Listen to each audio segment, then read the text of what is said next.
Bismillahirrahmanirrahim. Assalamualaikum warahmatullahi wabarakatuh. Saudara pemirsa channel terpilih MTA TV dimanapun Anda berada. Puji syukur Alhamdulillah senantiasa kita panjatkan kehadirat ilahi Rabbi Allah Subhanahu Wa Taala atas genap karunia nikmat dan juga rahmatnya untuk kita semua di perjumpaan pagi hari ini. Kita jumpa kembali di program unggulan kota kita dan Alhamdulillah sudah hadir narasumber dari Perumda Toyawening Kota Surakarta yang sekian lama lazim kita kenal dengan sebutan PDAM begitu ya. Dan ada Bapak Bayu Tunggul Pamilih. Beliau adalah asisten manajer hubungan pelanggan dari Perumda Toyawening Kota Surakarta. Assalamualaikum warahmatullahi wabarakatuh. Waalaikumsalam warahmatullahi wabarakatuh. Kabar baik dan sehat? Alhamdulillah. Kabar baik. Masih kondisi sama. Sehat toh? Sehat. Sehat kok gini loh. Ya. Alhamdulillah. Ada informasi penting nanti ya pemirsa untuk kita semua. Tentunya sesuatu yang segar karena daerah basah ini ya. Itu Pak Bayu ya. Jadi nanti Anda bisa bergabung di 02716793000 SMS dan juga di WA kami di 08 11 255 3000. Kabar yang akan disampaikan apa ini Pak Bayu? Ya, alhamdulillah tahun ini alhamdulillah ya. Jadi musim penghujan sudah selesai. Alhamdulillah. Dan kelihatan memasuki airnya sudah mulai memasuki musim kemarau. Jadi di satu sisi musim penghujan itu menjadi berkah bagi orang lain dan kadang musibah bagi sebagian orang. Musim kemarau ini juga sama, menjadi berkah di sebagian orang dan mungkin menjadi musibah di beberapa tempat. Itu Mas Tommy. Iya. Udah gitu aja ini. Udah itu aja. Jadi kita pembukaan. Iya, kita di Perumda Kota Surakarta itu harus melakukan yang namanya mitigasi risiko terhadap cuaca atau musim yang ada, karena memang ketergantungan Perumda Air Minum Kota Toyawening atau Perumda Air Minum Kota Surakarta ini cukup signifikan terhadap musim. Ya, berarti ini ngambil yang sebelah mana nih? Yang ini memasuki gerbang keuntungan atau apa? Ya, jadi ini ada dua hal. Jadi kalau di musim penghujan itu juga beresiko banjir.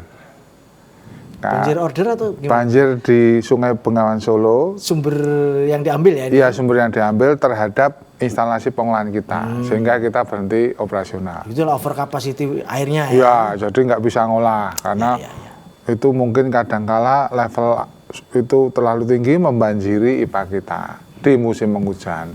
Sedangkan di musim kemarau kita tahu bahwa Sungai Bengawan Solo kadangkala menjadi tempat pembuangan sampah terbesar gitu.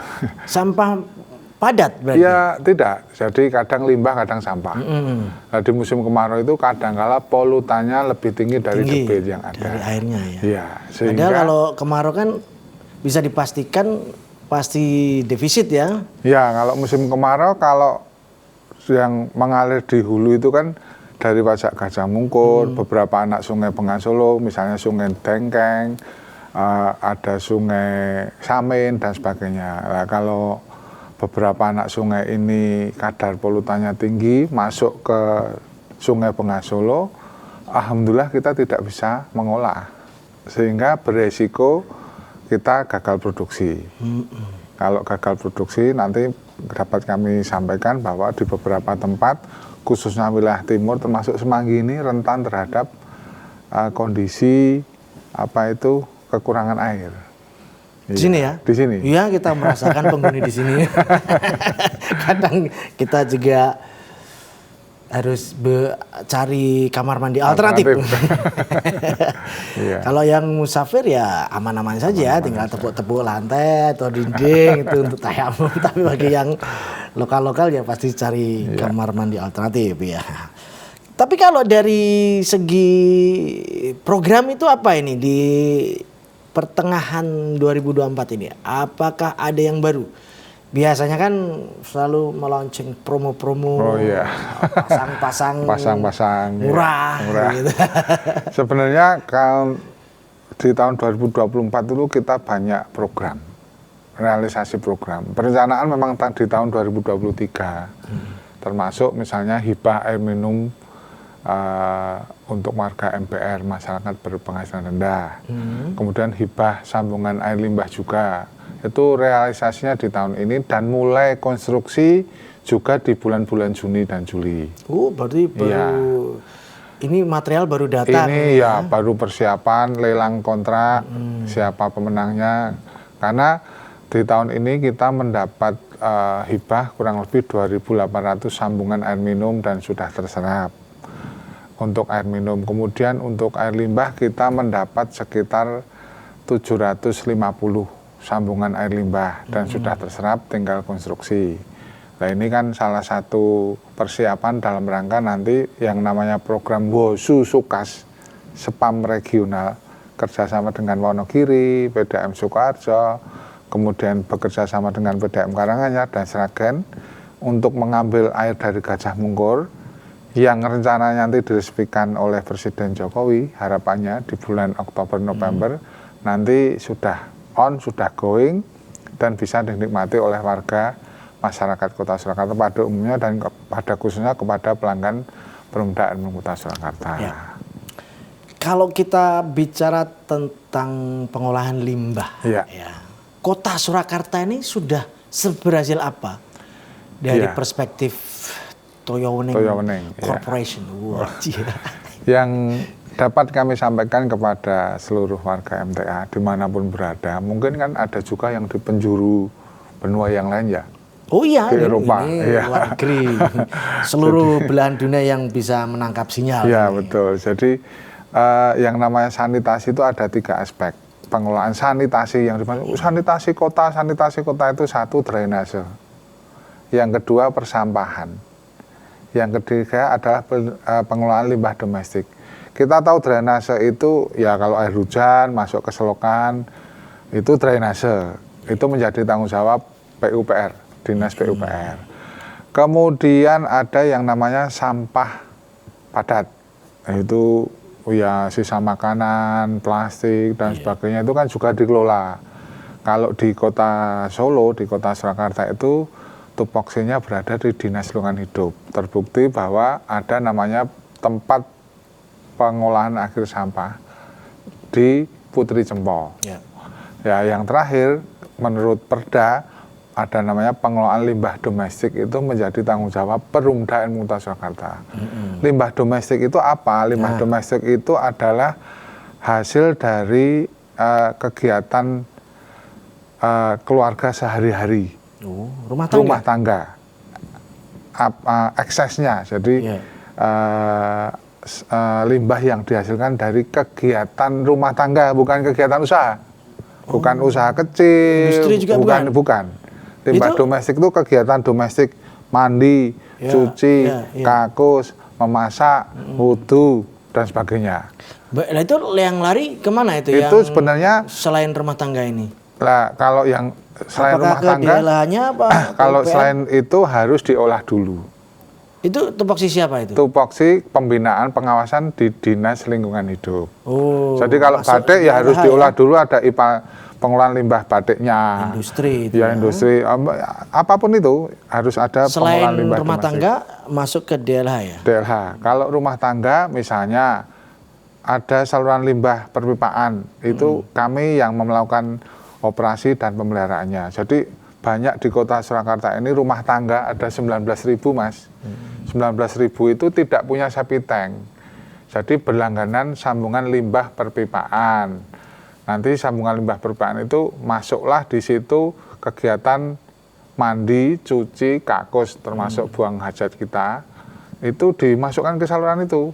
Kemudian memasak, itu boleh. Tetapi kalau membuat industri makanan kecil itu nggak boleh, minyaknya nggak boleh. Tapi kalau untuk kegiatan memasak, ada sisa nasi, sisa sayur, masuk ke situ nggak ada masalah, karena organiknya.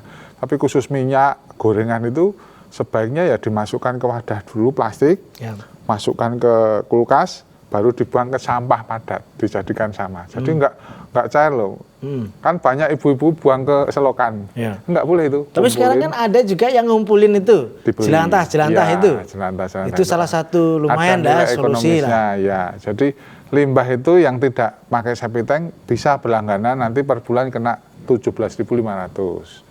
Kalau di depan rumah tersedia dan misalnya nggak ada biaya untuk pasang, dapat hibah itu. Gitu. Pasang berapa sih? Pasang kurang lebih 2 jutaan. Nggak ada promo ini jadi 200 gitu. Ini malah gratis. Oh gratis ini ya? Iya, toh? Oh iya, berapa Jadi, lama ini berarti? Ini kalau misalnya yang perencanaan tahun kemarin dipasang tahun ini. Ya. Kalau mau mendaftar tahun ini dipasang tahun depan. Oh begitu. Gitu. Kalau yang tidak tersedia jaringan, otomatis kan punya septic tank kayak Mas Tommy di rumah. Iya. Septic tank itu kan harus disedot 3 tahun sekali. Misalnya punya Mas Tommy 10 tahun sekali.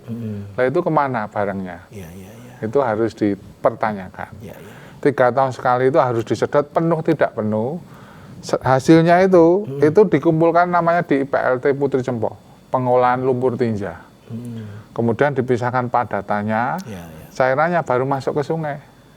Kenapa begitu? Biar sungai tidak menjadi tempat sampah kita sehari-hari. Campur ya, biar Iya. tidak campur. Sungai adalah tempatnya benda cair, Iya. bukan benda padat. Benda cair yang memenuhi baku mutu. Standar alam ya. Iya, Alam tidak- bisa nerima lah ya. Betul. Iya, iya, iya.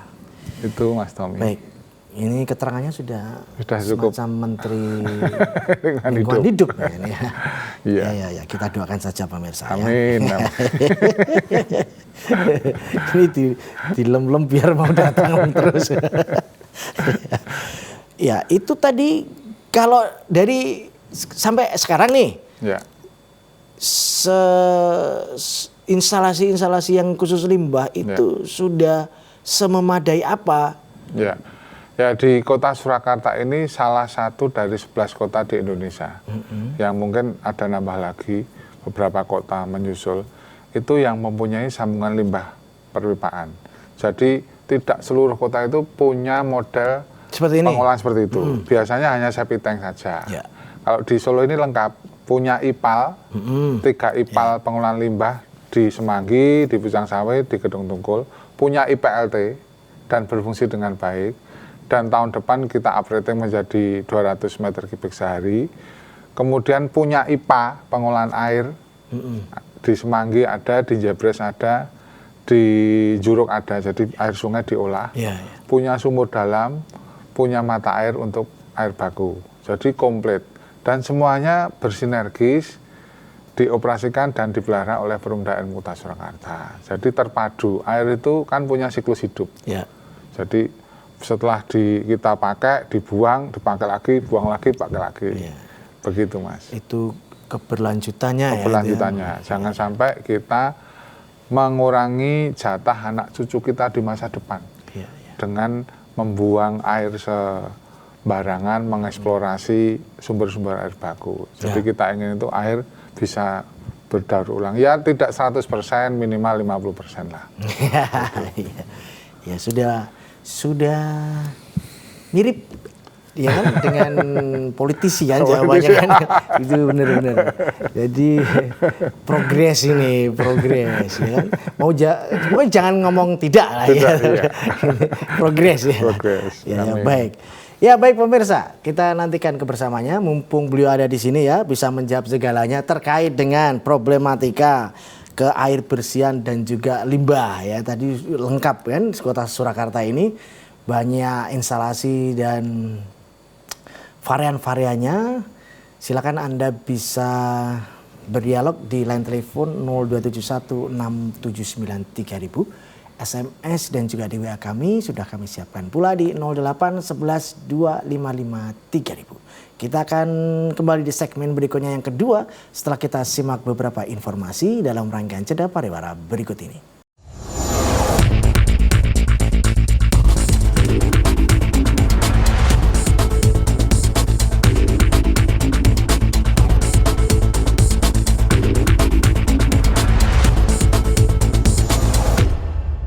Baik, saudaraku pemirsa channel terpilih MTA TV dimanapun Anda berada, terima kasih Anda masih setia bersama kami, khususnya di program unggulan kota kita pagi hari ini. Masih bersama Perumda Toyowening Kota Surakarta dengan Bapak Bayu Tunggul Pamilih. Tadi kita sudah banyak gambaran ya, deskripsi terkait dengan program-program yang super komplit yang ada di Kota Surakarta ini. Dan juga beberapa layanan-layanan termasuk yang sedang dikembangkan, ya kan, yaitu instalasi pengolahan limbah. Instalasi pengolahan air limbah. Air limbah. Iya. Ya, baik. Nah, bagi Anda yang mungkin saat ini belum memiliki atau ingin memiliki, caranya bagaimana? Mumpung gratis. Ya. Sampai kapan tentatif nih? Ya, jadi kita tiap tahun ada kesempatan. Tiap tahun ada. Tiap tahun ada kesempatan. Karena memang kalau dibuat persentase 100% gitu. Ya. Di angka berapa Kota Surakarta di sektor instalasi itu? Iya. Jadi kalau menurut data kurang lebihnya itu di Kota Solo itu ada 174.000 rumah. Yang sudah atau rumahnya? Rumah. Oke, ya. Jumlah penduduk kan sekitar 560 ribuan. Dari 174.000 rumah itu yang berlangganan baru 19.000 sekian. Artinya masih kurang dari 20%. Gitu. Sedangkan target kita adalah akses air minum dan sanitasi yang layak dan aman. Yang dimaksud aman itu kami tidak mengharuskan berlangganan limbah berpaan. Memang paling tidak target kita 30% penduduk di Kota Solo ini, rumah-rumah itu disambung sambungan perpipaan, 70% dengan septic tank.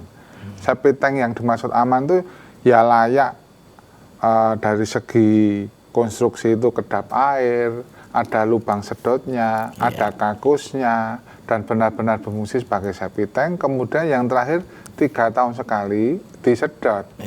Jadi jangan hanya bicara saya punya kamar mandi, saya punya kakus. Septic tanknya ada nggak ada. Itu masih ada di Solo. Septic tanknya terus lari kemana? Di sungai. Limbahnya. Oh, di sungai karena dia rumah. Memanfaatkan lokasinya yang dekat, gak jauh dari sungai. Taruhlah tidak sungai besar, sungai kecil. Taruhlah tidak sungai kecil, saluran drainase yang agak besar. Itu masih ada. Asal ada galian Ada cekungan yang mengalir agak panjang, ini aja lah. Kebanyakan yang rumah-rumah padat tidak memungkinkan dibuat septic tank. Kan banyak teman-teman kita keluarga itu rumahnya ya ukuran di bawah 20 meter persegi. Jadi kalau untuk bikin septic tank tempatnya nggak ada. Nah, saya lagi mau masuk ke arah itu ya. Di secara peta ya, pemetakan demografi gitu ya. Kan pasti ada titik-titik tertentu yang super padat ini. Ya, super padat dari hunian. Jumlah rumahnya lebih kecil daripada yang menghuni. Padahal kotoran ini kan yang menghasilkan bukan jumlah rumah tapi orang yang menghuni. Gini kayak apa? Ya, jadi problem solvingnya. Di Kota Solo itu hasil sensus dari teman-teman Dinas Kesehatan itu ini tidak mendiskreditkan ya, tetapi ada wilayah yang kategorinya kuning hampir merah dari sektor sanitasi atau kesehatan keluarga. Itu termasuk di Semanggi, kemudian Sangkrah, betul. kemudian ada kemarin Kadipiro. Ya kan itu data faktual. Data faktual. Kemudian ada beberapa tempat juga angka stuntingnya juga tinggi. Kan nggak mungkin kita akan, nggak mungkin loh, kayak gini aja nggak mungkin. Jadi karena teman-teman kita yang tinggal di Sangkrah, Semanggi itu jumlah penduduknya banyak, sedangkan luasan rumah per keluarga itu kecil. Jadi ada ya, tadi saya sebutkan satu keluarga yang tinggal di 20 meter persegi. Otomatis bikin sumur di dalam rumah, sumur air misalnya. Bikin septic tank juga nggak mungkin. Atau kalau bikin septic tank sama sumur tidak berlangganan PDM, itu jaraknya kurang dari 10 meter.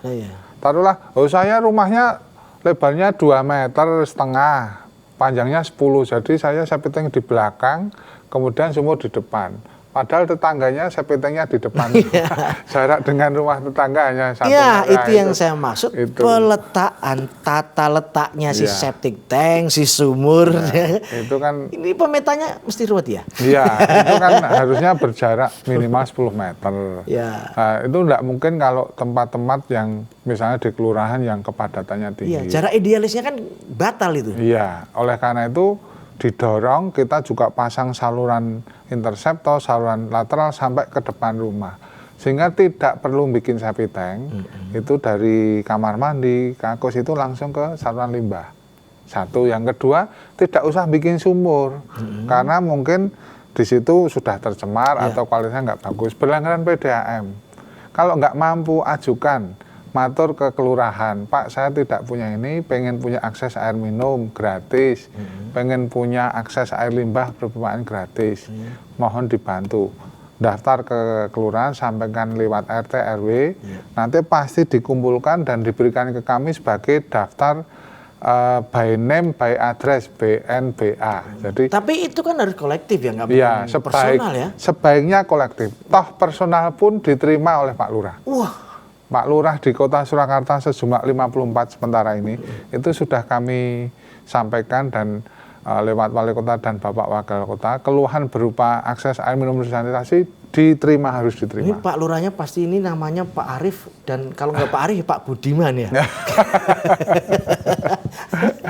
Jadi personal pun tetap bisa diterima. Sampaikan ke, kalau tidak ketemu Pak Lurah ya, Bu Kasih Lingkungan Hidup atau Pak Kasih Lingkungan Hidup, sampaikan saya rumahnya hanya sekian Bu, mau bikin septic tank nggak mungkin.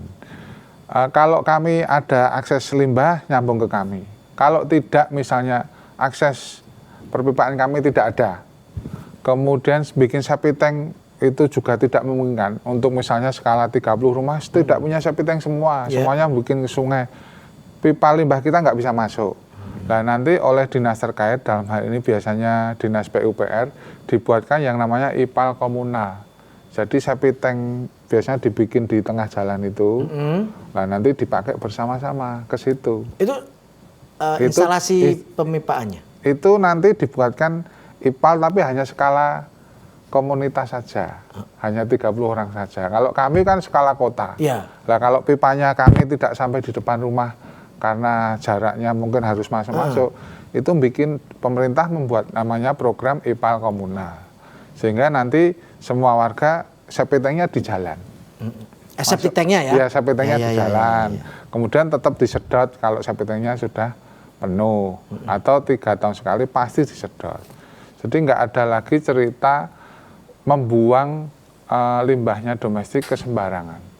Ke sungai, ke saluran drainase itu kan nggak boleh. Dinas Kesehatan juga sangat berkepentingan ya ini. Iya, ya. Iya, baik. Gitu.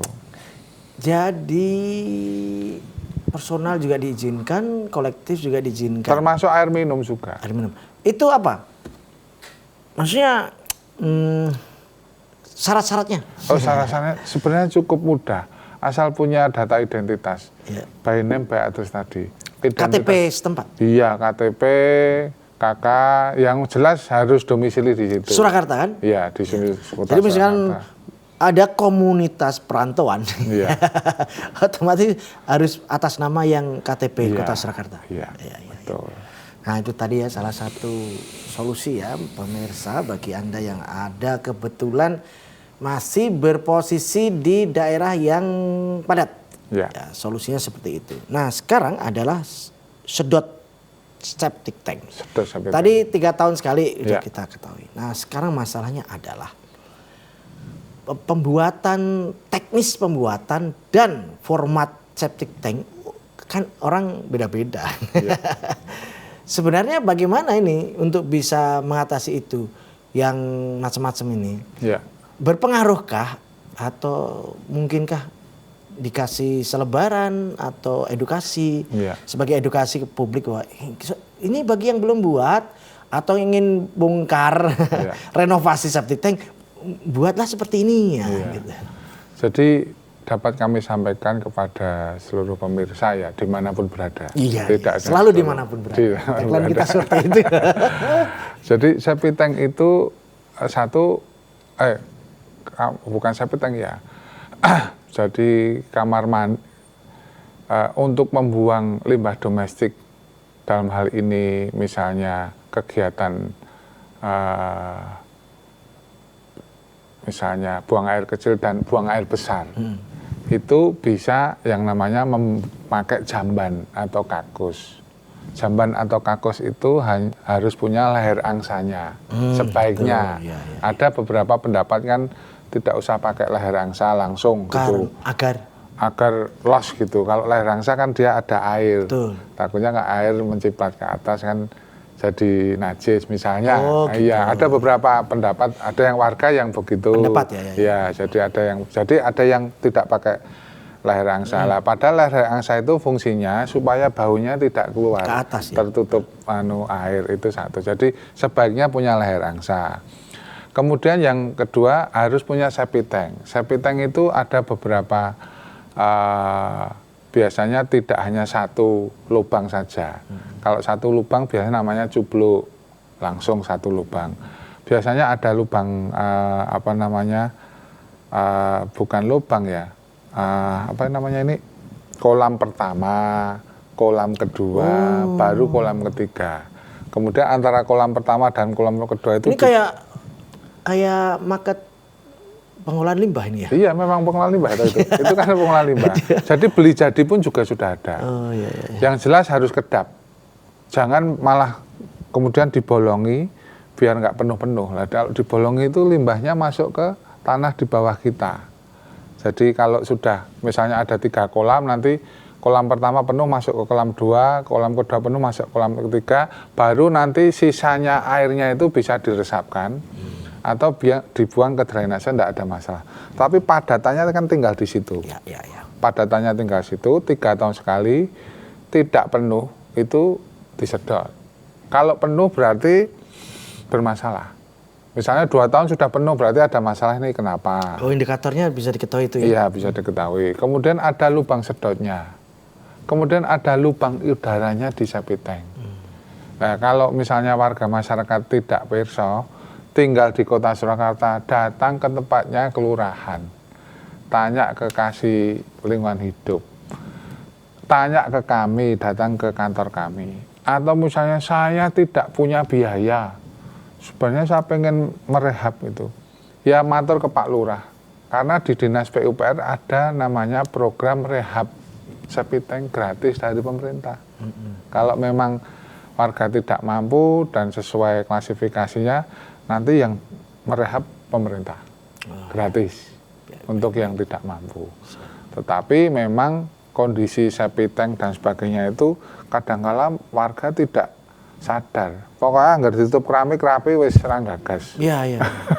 Selesai. Karena fakta di lapangan itu kan nggak ada tandon penampungan 1, 2, terus 3, karena kan pasti langsung kotak gitu. Kotak tapi dikasih pembatas sebenarnya harusnya. Pembatas gitu 3 sub. Wah, itu sebaiknya. Tapi kebanyakan hanya makanya itu. Apa itu namanya? Kayaknya butuhnya kan dia analoginya kayak tempat nampung limbah itulah gitu. Iya. Kalau tempat nampung limbah tidak ada pengolahan di situ. Iya, betul. Hanya menampung. Iya, menampung. Jadi tidak dia kayak tabungan limbah. Iya, tabungan limbah. Terus nggak disedot.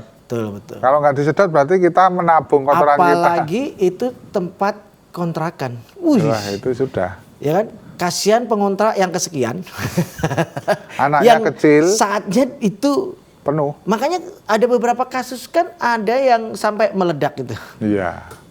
Itu meledak itu kan berbahaya. Gasnya larinya kemana kan nggak dikasih. Makanya harus ada lubang udaranya di septic tank.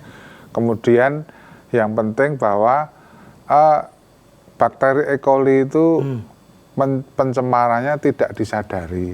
Kadang orang bilang, Pak, saya rebus Pak airnya gitu. Lah kalau pas wudu, kumur-kumur ada bakteri, nggak tahu. Cuci tangan mau makan.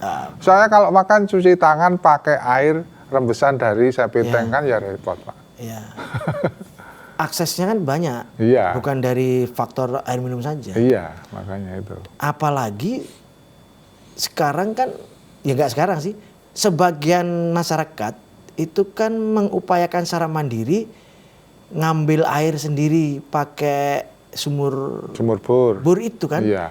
Karena untuk jaga kalau yang dari PDAM Mati. keluarnya Idir-idir. dikit, idir-idir. Seperti di rumahnya Mas Tommy kotor, atau wah, gimana? ini ketahuan ini arahnya. Itu apalagi nggak keluar Iya. kan itu. Iya. Akhirnya ngebor sendiri kan. Iya. Padahal Kedalamannya hanya 10 meter. 12 kedalamannya, meter. kualitas air dan tanahnya sudah sedemikian minus lah Iya. kelayakannya. Iya. Terus saya nggak mengkonsumsi air di sini kok. Saya beli Galon. air Isulang. mineralnya Toyoneng, Toyoneng, ya, iya. Toyoneng. Tapi kan dia aktivitasnya kan macam-macam itu kan dia Iya. pakai itu kan. Pakai itu. Nah, akhirnya dapat kalau dia ibu hamil. dampaknya E. coli-nya Betul, itu. jadi ibu hamil nanti anaknya stunting. Kalau anaknya sudah lahir di bawah 2 tahun juga resiko stunting.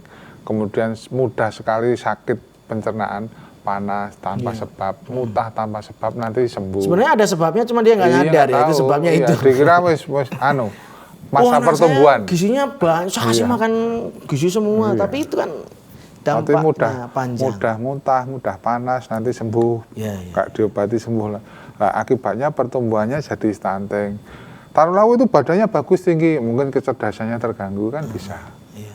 Gitu. Casingnya doang nih yang gagal. Iya betul. Jadi sangat beresiko.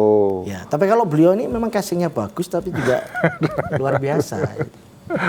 Karena beliau udah tahu ilmunya kan. Ya, kalau dari segi regulasi tadi sudah banyak ya, dikasih kemudahan ya, tinggal berangkatnya tinggal dari masyarakatnya. Ya. Iya. Berangkatnya harus ada gayung bersambut. Kalau fasilitas sangat mudah sekali, tapi tidak ada yang memanfaatkannya ya belum Ya, jalan percuma, kan itu. betul. Ya, kalau dari grafik Kota Surakarta ya, Ya. untuk dampak pemasangan yang sudah sekian banyak, itu tingkat keberhasilannya sudah berapa persen? Ya. Secara gini, global. Secara global. Jadi gini, masyarakat itu, saya mohon maaf kalau saya keliru ngomong, tetapi kita itu kadangkala kan Jerbasuki mau beo Mas. Jadi kita sudah pasang gratis, tetapi memang ada kewajiban per bulan. Ya. Misalnya dapat, karena nggak sumurnya jelek Pak, saya minta sambungan gratis, oke kita masukkan, Oke. didaftar, tersambung, Ya. gitu. Setahun lancar, tahun kedua mulai nggak bayar. Oh, ini maksudnya lancar administrasinya ya. Akhirnya juga lancar dipakai. Ya. Tahu-tahu tahun ketiga sudah nunggak, akhirnya harus diputus. Kan ya percuma, kesadarannya kan jadi berarti, oh saya itu kan harus Jerbasuki mau beo. Sudah dibantu untuk kesehatan lingkungan karena akses air minum juga harus ada kewajiban toh yang dibayar. Ya. Itu nunggak akhirnya diputus lagi, dia kembali mengkonsumsi air yang tercemar. Ya. Karena itu kan lumrah ya, itu operasional cost kan jalan terus kan. Iya, kemudian berlangganan limbah perpipaan juga sama, dibantu pemasangannya sudah selesai operasional, kemudian sebulan paling ditagih 17.500. Jadi sehari kan memasukkan 500 rupiah sebenarnya ya. Ya. Sampai 30 hari kita buang hajat dan sebagainya pakai berapa 6 Iya. orang, 4 orang, 5 orang kan sama sebenarnya. 17.500 ya? Iya, sebulan. Harga rokok satu bungkus Dua berapa itu sekarang ya? 30.000 ya. Itu nunggak juga. Tapi nggak terasa ya padahal Iya, betul. konsumsi itu. Nunggak juga sampai 3 tahun, 4 tahun. Sementara saat ini kan tidak ada sanksi, baik denda juga kita nggak denda. Belum ada nih? Belum ada. Tidak kita denda, mau kita tutup, kita itu mesake. Wong kita itu pengen meningkatkan derajat kesehatan Wah, keluarga, kok benar-benar malah ini. ditutup, nanti malah dia buang air besar sembarangan. Ini pimpinannya namanya Arif Budiman. Jadi itulah permasalahan di tempat kami. Ya. Sayangnya beberapa warga tidak semua itu kesadaran membayar kewajibannya masih. Ini kembali Masih ke level mentalitas ya. Iya. Gitu ya. Betul sekali. Jadi ya harapan kami memang tidak orientasi kepada laba. Perumda Minum Kota Surakarta itu punya kewajiban terhadap pengelolaan air minum dan air limbah yang ujung-ujungnya adalah peningkatan derajat kehidupan kesehatan di warga di Kota Surakarta. Toh pun ada sisanya itu kami kembalikan sebagai sebagai pendapatan asli daerah PAD. PAD pun juga digunakan untuk pembangunan lagi di Kota Surakarta. Fasilitas-fasilitas publik. Iya, sehingga kami memang tidak mengambil keuntungan dari pelayanan kami. Itu. Mas Bayu Tunggul Pamilih Arif Budiman gitu ya. Baik, terima kasih Pak Bayu atas informasinya. Sama-sama. Semoga informasi ini bisa dijadikan notifikasi ya untuk semua masyarakat yang menggunakan layanan publik. Pastilah karena air ini hajat hidup orang banyak dan sepanjang masa, jadi tidak mungkin menghindari. Semoga bisa menjadikan tambahan wawasan dan juga meningkatkan mentalitas kita untuk lebih baik kualitas hidup kita bersama keluarga. Amin. Terima kasih Pak Bayu. Assalamualaikum warahmatullahi wabarakatuh. Baik, saudaraku pemirsa channel terpilih MTA TV dimanapun Anda berada, demikian tadi telah kita simak dan ikuti bersama program unggulan kota kita pagi hari ini. Kita jumpa kembali di kesempatan mendatang. Saya Tuan Fatani pamit undur. Assalamualaikum warahmatullahi wabarakatuh.